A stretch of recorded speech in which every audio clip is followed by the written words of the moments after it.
تجھے ایک بات بتاؤں، حضرت عمر خطبہ دے رہے ہیں.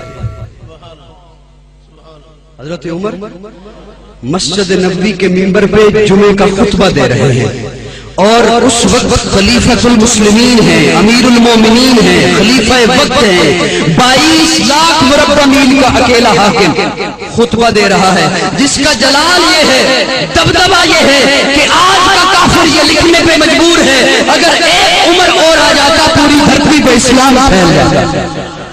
وہ خطبہ دے رہے ہیں سامنے مسجد کے سامنے والی گلی میں. حضرت حسین کا لڑکپن ہے، حضرت حسین اپنے دیگر دوستوں کے ساتھ کھیل رہے ہیں، اور یوں ہی حضرت حسین موج میں آئے اور موج میں آ کے کہتے ہیں دوستو وہ جو عمر خطبہ دے رہا ہے نا وہ ہمارا غلام ہے. ایک دفعہ سبحان اللہ کو میں بات کو آگے لیے تھی. وہ جو خطبہ دے رہا ہے نا عمر وہ ہمارا ان کے پاس، حضرت حسین کے پاس حضرت عبداللہ بن عمر بھی کھڑے تھے، حضرت حسین کے ہم عمر دوست حضرت عمر کے بیٹے وہ بھی کھڑے تھے. انہوں نے بھی بات سنی. شام کو حضرت عمر گھر آئے تو حضرت عبداللہ حضرت عمر کے بیٹے کہتے ہیں بابا جی آج آپ کے بارے میں حسین کہہ رہا تھا آپ کے بارے میں کہ عمر ہمارا غلام ہے. حضرت عمر یوں لیٹے ہوئے تھے، اٹھ کے بیٹھ گئے اور کہتے ہیں کیا کہا، پھر سے کہنا.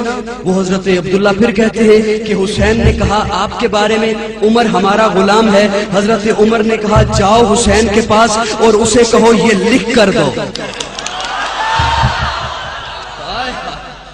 کن گلیوں میں پھرتا رہتا ہے تو، کن ذاکروں کی باتیں سنتا رہتا ہے تو، ہم سے کچھ سن.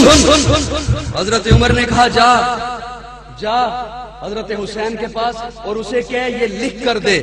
وہ حضرت عبداللہ آئے حضرت حسین کے پاس اور کہا وہ جو آپ نے کہا تھا نا میرے بابا کے بارے میں یہ ہمارا غلام ہے، میرے بابا کہہ رہے ہیں وہ لکھ کر دو. حضرت حسین نے قلم کاغذ لیا اور لکھ دیا عمر ہمارا غلام ہے فقط حسین ابن علی. وہ لے کے آگے دوڑے آئے حضرت عبداللہ حضرت عمر کے پاس اپنے بابا کے پاس. یہ حسین نے لکھ کے دے دیا. جس کی زبان چپ رہی نا مجھے بڑا دکھ ہوگا، مجھے بڑا دکھ ہوگا.